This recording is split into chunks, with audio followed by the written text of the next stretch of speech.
Bienvenue à toutes et tous, merci d'être avec nous pour cette nouvelle thématique de votre émission transfrontalière. Et l'on s'intéresse cette fois au domaine de la coopération policière. En cette année 2024, la brigade opérationnelle mixte fête ses 10 ans, une petite équipe permettant d'agir aussi bien sur sol genevois que dans la région d'Annemasse et réunissant des policiers de chaque côté de la frontière, une structure unique en Europe dont on discute avec nos deux invités dans un instant.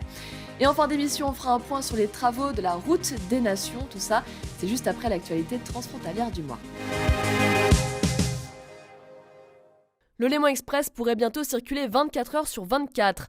Le Conseil d'État genevois a demandé au CFF d'étudier cette possibilité pour 2025. Il s'agirait d'une offre de nuit des dimanches au jeudi entre Coppet et Annemasse et Genève et La Plaine. Cette offre nocturne-là existe déjà depuis le 10 décembre, mais seulement le week-end. Le franc n'a jamais été aussi fort face à l'euro. En début d'année, 1 euro équivalait à 0,93 francs, un niveau historique qui ne devrait pas cependant durer en 2024 selon les experts. Dès le 15 janvier et jusqu'au 15 mars, la route du col de la Croisette menant au Salève devient inaccessible les week-ends après-midi à la montée. En cause une trop forte fréquentation de cette portion de route, la décision vient du département de la Haute-Savoie. Des problèmes de circulation et de stationnement ont été recensés. La neige est tombée en quantité les 9 et 10 janvier. 15 cm de neige fraîche sont tombés sur la région, une situation pas vue depuis 2010 à Genève. En France voisine, certains élèves sont restés bloqués dans les cars scolaires au retour de l'école. À Thonon-les-Bains, la circulation de l'ensemble des transports publics a été interrompue le mardi 9. Comment agir lorsqu'un cambrioleur sévit à Genève et file droit derrière en France voisine? Une équipe transfrontalière et policière existe depuis 10 ans. On en discute avec les deux responsables de la brigade opérationnelle mixte, la BOM. Avec vous, Major Rulp Franck Prost, vous êtes responsable pour la partie française de cette BOM. Bonsoir à vous. Bonsoir. Et avec vous, lieutenant Bernard Cotier, vous êtes responsable pour la partie genevoise de cette BOM. Bonsoir à vous. Bonsoir. Cette brigade a été créée donc en 2014 à l'initiative de Pierre Modet, qui était alors chef de la police. Qu'est-ce qui a motivé la création d'une structure transfrontalière alors qu'on a déjà une police genevoise et déjà une police française? On peut expliquer assez clairement qu'effectivement, il y avait des besoins de sécurité dans une zone qui, évidemment, est impactée par la délinquance. Il y a déjà des outils de coopération qui existent, mais la création de la brigade opérationnelle mixte s'inscrit dans une suite de textes qui ont été fondateurs pour la coopération internationale de façon générale, et notamment l'accord de Paris, qui a été signé donc en octobre 2007. On a parlé de coopération policière et douanière et de large communication et de large coopération entre la France et la Suisse. 10 ans pour cette BOM, c'est une petite structure, hein. Il y a 5 policiers, 2 Français et 3 Suisses. Pourquoi est-ce qu'on a une si petite structure finalement, Bernard Cotier? On a une petite structure, mais qui a ses avantages, parce que c'est une structure souple, qui permet aussi une réactivité importante. Et ça, c'est vraiment un grand avantage. Pour prendre une métaphore militaire, mieux vaut une unité commando qui peut réagir très rapidement plutôt qu'une division blindée qui est beaucoup plus lourde à mettre en marche et puis qui nécessite aussi beaucoup de tâches administratives. Alors, notre avantage, c'est qu'on est vraiment opérationnel et c'est vraiment notre fonction première et débarrasser, en tout cas pour l'instant, de tâches administratives. En 2023, il y a eu 32 opérations comme des recherches d'objets et de personnes, des interpellations, 46 demandes d'entraide judiciaire, dont des perquisitions. Très concrètement, quels sont vos domaines d'intervention? C'est surtout le trafic de stupéfiants, les recherches de personnes, brigandage. Qu'est-ce que c'est exactement? Les domaines d'application de la brigade opérationnelle mixte sont vraiment très variés. On touche vraiment à toute la coopération et à toutes les thématiques d'infraction dans le spectre du judiciaire. En fait, on est à la base de toutes les demandes, qu'elles soient suisses ou qu'elles soient françaises, et qui arrivent. Et on est en fait un groupe de facilitateurs avec cette notion d'opérationnel, de capacité à se projeter sur le terrain, là où d'autres outils existent et où des échanges peuvent avoir lieu de manière fichier ou de manière informative, on a cette capacité finalement opérationnelle de pouvoir se projeter sur le terrain suite à des interpellations de part ou d'autre de la frontière, que ce soit sur la partie suisse ou sur la partie française. On a la capacité à faire des interpellations, on a la capacité à faire des perquisitions, on a la capacité finalement à assurer cette continuité judiciaire et à faire vivre le judiciaire malgré la frontière. Mhm. Si on prend un exemple concret, en 2023, il y a eu ce braquage à la bijouterie Le Régent, c'est rue de Chantepoulet. Voilà, on a ce cas où les braqueurs sont repartis en taxi. Il y avait quand même un individu suspect qui était juste en face à l'arrêt de bus. Sur cet individu a été retrouvé un petit papier qui avait l'air d'être un code de chambre d'hôtel de l'autre côté de la frontière, à Ville-Lagrand. Ça, c'est un exemple très concret de vos interventions. Il faut peut-être le rappeler, en fait, les policiers genevois n'ont pas le droit d'aller sur le sol français normalement. Oui, effectivement. Et même moi-même, membre de la BOM en tant que policier genevois, si je suis seul sur le territoire français, je n'ai aucun pouvoir. De même, mes collaborateurs français, s'ils se déplacent seuls sur le territoire genevois, ils n'ont aucun pouvoir. C'est cette mixité, c'est le fait de travailler en permanence ensemble, en binôme ou en trinôme, qui nous permet justement d'agir très rapidement et de respecter les procédures. Alors, ce qui a été déterminant, c'est d'une part notre possibilité d'intervenir tout de suite, parce qu'on n'était pas pris, par exemple, par des auditions ou d'autres actes d'enquête. Donc, on a vraiment pu intervenir immédiatement dès connaissance des faits. On a bénéficié aussi de la connaissance du terrain parce qu'un de nos collègues français a immédiatement reconnu le code comme étant le code d'un hôtel. Et puis, grâce au fait que nous, policiers suisses, étions en contact immédiat avec les enquêteurs de la brigade de répression du banditisme, qui nous ont tout de suite sollicités dès que les indices montraient que les individus s'étaient déplacés en direction d'Annemasse. Comment est-ce qu'on fait quand on est une brigade mixte? Il faut connaître par cœur, sur le bout des doigts, chaque système d'intervention de chaque pays. Alors, c'est difficile, hein. Ouais. Il faut déjà maîtriser le code de procédure pénale de son propre pays.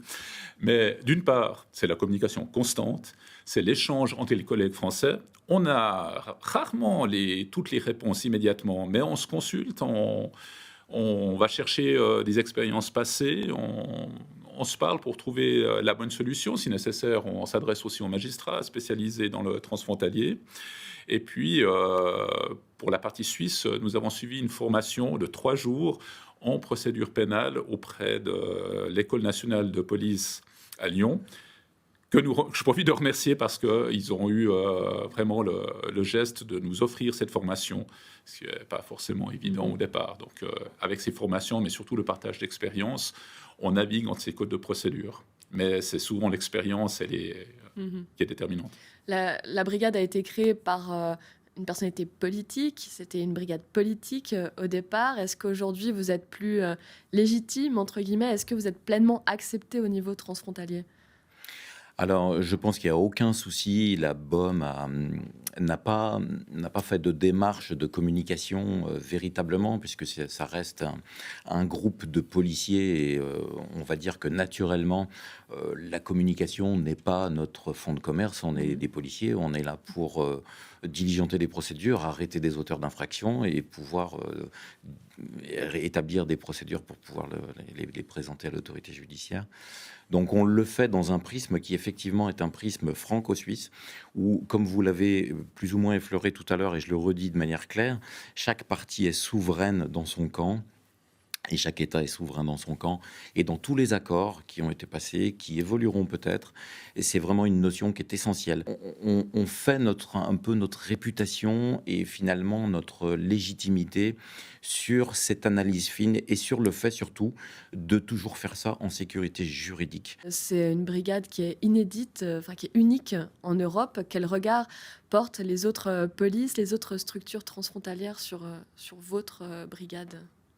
Alors, si on parle de la structure transfrontalière qui nous est la plus proche, qui est le Centre de coopération policiers et douaniers, ils nous voient comme leur bras opérationnel. Il n'y a pas de concurrence entre ces deux services.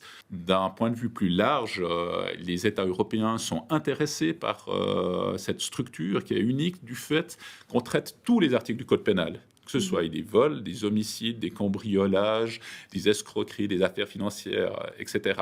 Alors qu'il existe dans différents pays d'Europe des structures binationales, mais qui sont limitées à des thèmes très précis comme l'immigration illégale.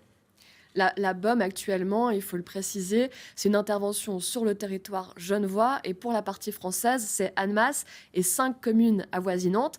Si les voleurs sont malins, en gros, une fois qu'ils passent la frontière, ils vont à Saint-Julien. Et là, vous ne pouvez pas intervenir. C'est ça ? Alors pour le coup, c'est pas la BOM qui interviendra, mais à Saint-Julien, il y a des services de l'État français et notamment de la gendarmerie qui sera à même à apporter la réponse. Pour le coup, il peut y avoir des extensions de compétences à partir du moment où une affaire naît dans notre zone à nous, on peut très bien se projeter plus loin.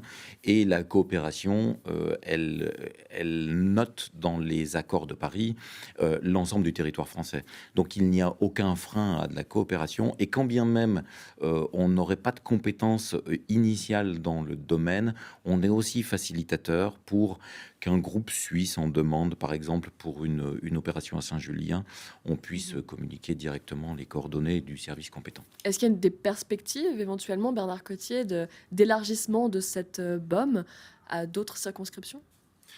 Il y a des perspectives, mais qui nécessiteront des décisions politiques, également des décisions judiciaires. Évidemment, dans notre monde idéal, nous souhaitons pouvoir, à long terme, intégrer des gendarmes français, des gardes frontières, des douaniers suisses et français.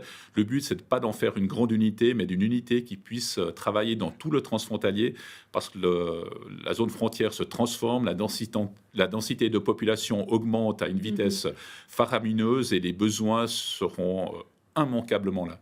Et vous le disiez, on se le disait par téléphone, la criminalité augmente. Vous êtes intervenu beaucoup plus cette année que les années précédentes. Oui, clairement. Et d'ailleurs, c'est attesté par des services de renseignement criminel français. La criminalité organisée se déplace nettement en zone frontalière. C'est inquiétant pour nous et il faut se donner les moyens d'y faire face. Merci beaucoup à tous les deux d'être venus présenter cette brigade opérationnelle mixte. Vous disiez, il n'y a pas beaucoup de communication sur vous. Bah voilà, c'est fait. Avec le plus grand plaisir. Un grand merci, voilà, et bonne soirée. Merci. Et comme chaque mois, on fait un point sur un chantier en cours dans le Grand Genève, cette fois la Route des Nations.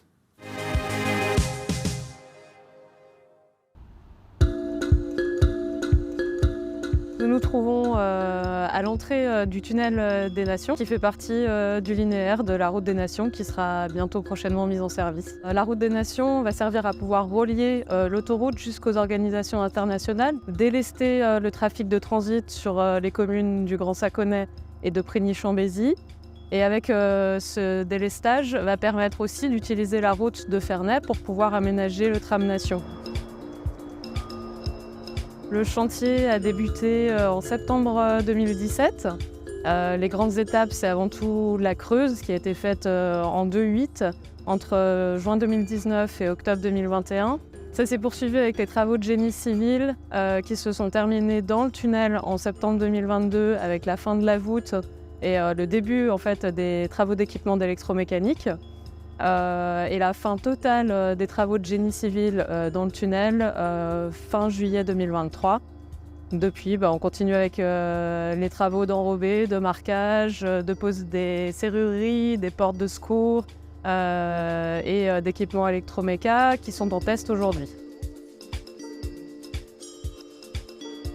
Sur la partie creuse, qui était la plus sensible puisque c'est des travaux spéciaux, les équipes elles ont rencontré des aléas géologiques à 3 reprises, ce qui a dû être pris en charge et avec des solutions techniques d'injection et de renforcement. On est également en présence de nappes à plusieurs endroits du tracé. Et par la suite, vous n'êtes pas sans savoir qu'on est aussi en coordination avec les autres projets d'importance cantonale, notamment le projet ASR, Axe stratégique réseau ou Génie-Lac, qui nous a valu des coordinations et aussi d'intégrer les problématiques d'approvisionnement des conduites rencontrées par Génie-Lac. À ce stade, l'estimation du coût final est de 176 millions, donc à affiner encore, qui sont financés par le projet d'Agglo 1. La mise en service est annoncée et prévue pour fin mars 2024.